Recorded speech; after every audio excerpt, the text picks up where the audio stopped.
Alright, so the extreme theme for this deck is Daedalas, or Devi Dragon Daedalas, to be more precise, but I also just threw an Ocean Dragon Lord, and I actually get off his effect a few times. This guy, he has a neat little effect where if you send Umi to the graveyard, you can send all cards in both players' hands and on the field to the graveyard, which is pretty nice because you can just attack directly, and there's no way to really stop that unless they have like a Necro Gardna in the graveyard, or they like evacuate your effect.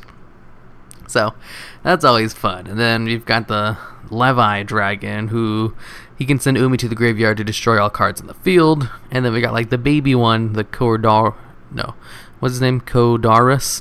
who you can send Umi to the graveyard to select 2 cards your opponent controls and send those targets to the graveyard, which is actually a really good effect. Like this guy, he's actually like the best card in here because he's level 4, so he's easy to bring out, and all you have to do is send an Umi to the grave, and you get to send 2 cards to the grave. Since it doesn't actually destroy, you can get over some pretty annoying targets.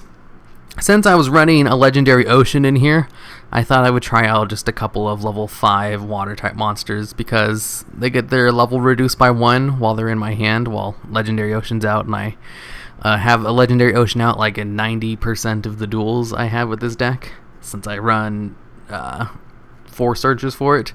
Triple Warrior of Atlantis plus 1 Terraform, and it seemed like I had it every time. I never had like more than enough because I can actually send them to the graveyard and use them and do stuff with it that way. And so yeah, I was just trying out different level 5 ones, so I got a whole bunch of different ones in here. I didn't really come to a consensus on which one I like the most, so I don't know. Also, I threw in some Atlanteans, that way I could actually like search out the Daedalus monsters, since they're all like sea serpents. And because if you use a Atlantean Prince into a Dragoons, you can use Dragoons effect to search out any sea serpent type monster from your deck. And I also found Lose a Turn really helped with this deck, since I go into a lot of normal summons. Except if you want to go into the Ocean Dragon Lore. But like every time I brought out this card, I either didn't have Lose a Turn out in the field, or I was able to destroy my own with the Galaxy Cyclone in my graveyard.